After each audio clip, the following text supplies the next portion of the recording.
દર્શક મિત્રો, હું છું Mayajaal news channel reporter Jayesh Chauhan. સુરેન્દ્રનગરના રતનપર ખાતે વોર્ડ નંબર 10 આવેલો છે અને રતનપર રેલવે અંડરબ્રિજનું નાલું આવેલું છે. જ્યારે આ રેલવે દ્વારા નાલું બનાવવામાં આવ્યું છે, પરંતુ જ્યારે ચોમાસું હોય અને ત્યારે વરસાદ પડે ત્યારે નાલું ભરાઈ રહ્યું છે. આના કારણે વાહન ચાલકો અને રાહદારીઓ પણ હેરાન પરેશાન થઈ જાય છે અને રતનપુર વોર્ડ નંબર 10ના નાગરિકો અને જોરાવનગર વિસ્તારના નાગરિકો પણ હેરાન પરેશાન થઈ રહ્યા છે.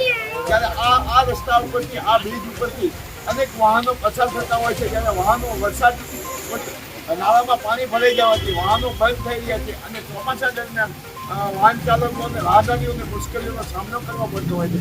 પરંતુ સુરેન્દ્રનગર નગરપાલિકા દ્વારા પીકની મોસમની કામગીરી એ ચોમાસા પહેલા કરવાની હોય છે અને જ્યારે પીકની મોસમની કામગીરી પાછળ નગરપાલિકા દ્વારા જ્યારે લાખો કરોડો રૂપિયાનું આંદોલન કરવામાં આવતું હોય છે, પરંતુ સુરેન્દ્રનગર નગરપાલિકાના વિસ્તારમાં સામાન્ય વરસાદ પડવાની સાથે રતનપરનું રેલવે અંડરબ્રિજનું નાળું પાણી ભરાઈ ગયું છે અને આ જે નાળું ખોલું નહીં, સાફ સફાઈ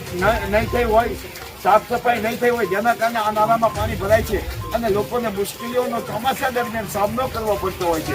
બીજી તરફ જ્યારે સુરેન્દ્રનગર દુધેર નગરપાલિકામાં ભારતીય જનતા પાર્ટીનું શાસન છે, આ નગરપાલિકાના પ્રમુખ તરીકે જિજ્ઞાબેન પંડ્યા છે.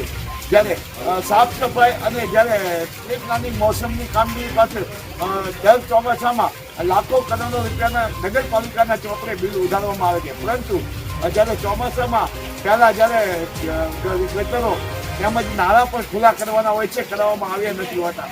આજે પાણી ભરાઈ જતા લોકોની મુશ્કેલીઓમાં વધારો થયો છે. જ્યારે આ ઘણા વર્ષોથી રતનપર રેલવે અંડરબ્રિજ પાસે જ્યારે લોકો દર ચોમાસે હેરાન પરેશાન થઈ ગયા છે. માયાજાળ ન્યૂઝ ચેનલ જયેશ